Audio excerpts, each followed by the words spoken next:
жақсы ма? иә. Бәріне үлгересің, суды да құйып үлгересің, киімді де тігесің, жұмыста да отчет вовремя тапсырасың. Кереметтісің ғой. Неге болса, сен тұрмысқа шықпайсың. Ой, Байрақыл аға, мақтағаныңызға рахмет, бірақ сіз неменен құтыла алмай жүрсіз ба? Жоқ, мен сені қызымдай жақсы көремін ғой. Мен сені бақытты болған қалаймын.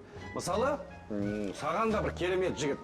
Иманды, текті, сұлу, сені алақанына салып жүретін бір керемет орыс жігіті керек қой дегенім ғой. Борис сияқты ма? Кім? Борис бар ғой біздің кафеге келіп жүрген.